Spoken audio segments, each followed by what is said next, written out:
So here we are.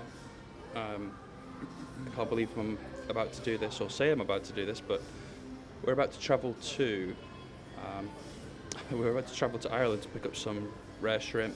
I say some rare shrimp.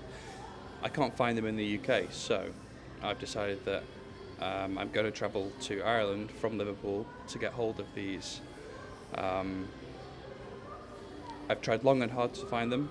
There's not really many people willing to ship them, and it's a bit of a hassle with couriers, and I know that some couriers throw them out, so I've decided to take the plunge and travel over to Ireland myself.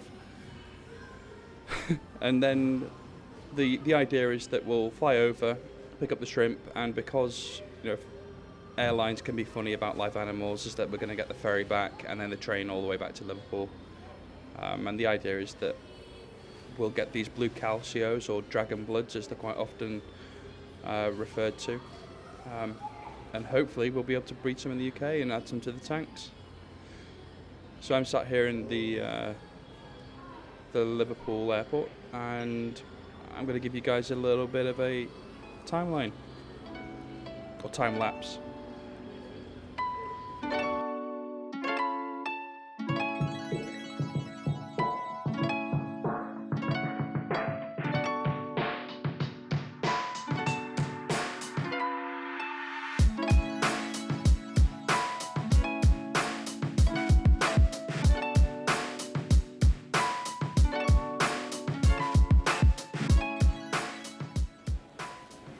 We're about to board. I don't think this should be a long flight, to be fair. I think this might even be something maybe like 50 minutes, 50 to an hour. So, yeah, it's exciting. Everyone's boarding the plane, and before you know it, we'll be in Dublin.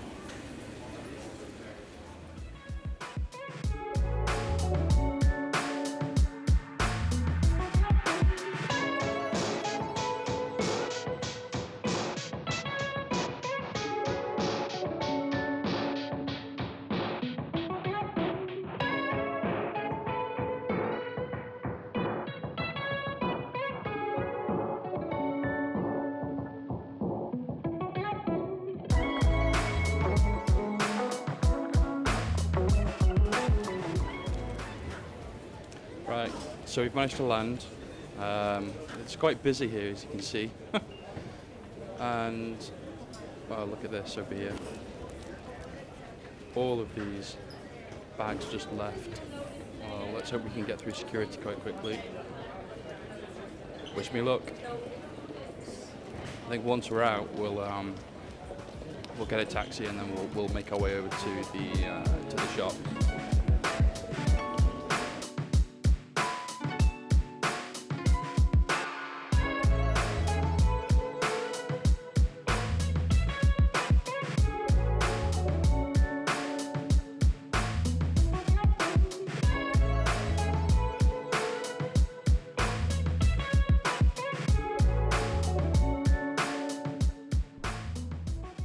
Okay, I'm not going to spend too long filming and everything like that.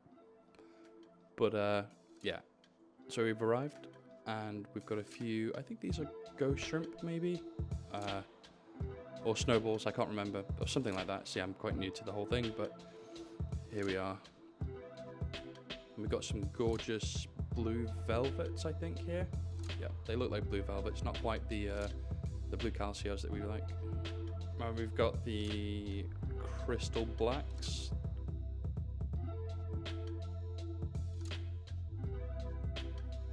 And over here, we've got the crystal reds. I think they're crystal reds. Again, correct me if I'm wrong, please. And I'm going to save the blue Calceos for when we get back.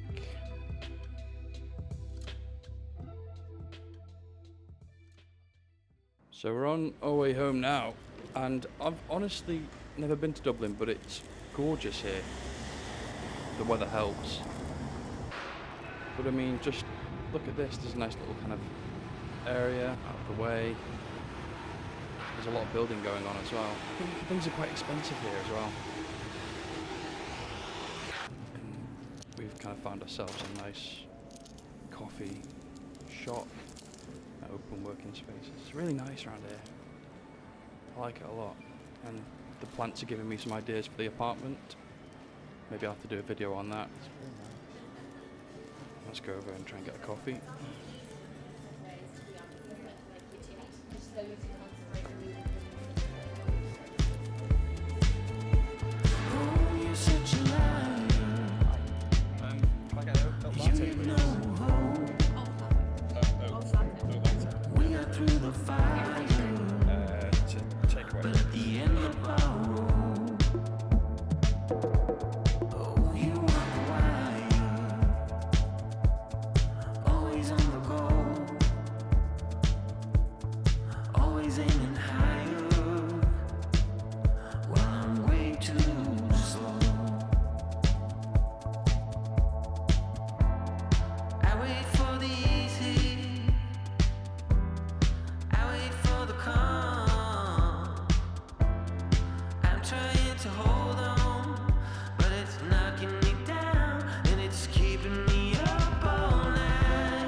So it's a few weeks later now.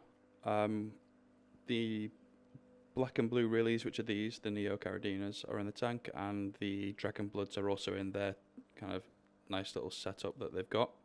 So these have been in here for a little while now. They've got settled. They're running around quite a lot at the moment because I think a couple of the females have just molted. So I think maybe the males are trying to search out and find those, and they've also recently just been fed, so they're all quite excited. Although these are black and blue Rillies, I kind of feel like these are more just standard plain blue Rillies, or maybe even some blue velvets in here. They are still very, very small, so it's quite hard to tell. But maybe in the next 4 to 8 weeks, as they grow out, we will start to see what they actually are, and whether they are indeed black and blue Rillies. I've seen some nice colours in here so far, so I'm reasonably happy with these. Yeah, and I'll just kind of let you enjoy some zoomed in footage here, if I can focus.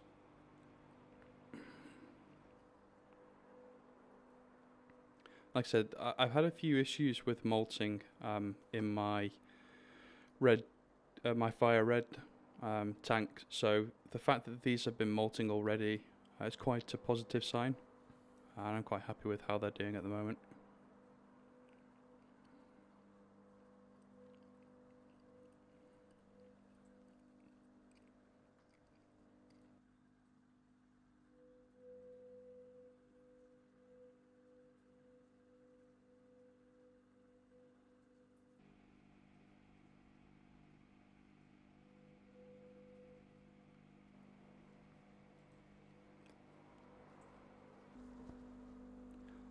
And last but not least, here they are, the Dragon Bloods, or commonly known as the blue Calceos, although I'm not too sure that blue Calceos is the right term for them, technically, but that's another kind of thing that I need to figure out and do some research on. Here you can see they've got the gorgeous kind of blue stripes along the back of their tail, or the back of the exoskeleton. They've got a really nice kind of belly as well, and kind of nice markings on the head. I want to get to the point where these eventually have like a really kind of nice blue head, like a rich blue head and underbelly. Whether we'll get there, I'm not too sure. It's through breeding and crossbreeding. And there's one in the back of here who's slightly more blue if I can focus. It's going to be quite hard to tell because of the light, but he's really, really blue. So, I'm looking forward to him kind of, or her breeding a little bit more. But, yep, again, a few of these have molted, so I'm quite happy that the parameters are right and they're comfortable. They've been in here for a little while. I know I've got some detritus worms in here as well. It's probably from being a bit generous with feeding. But, yeah.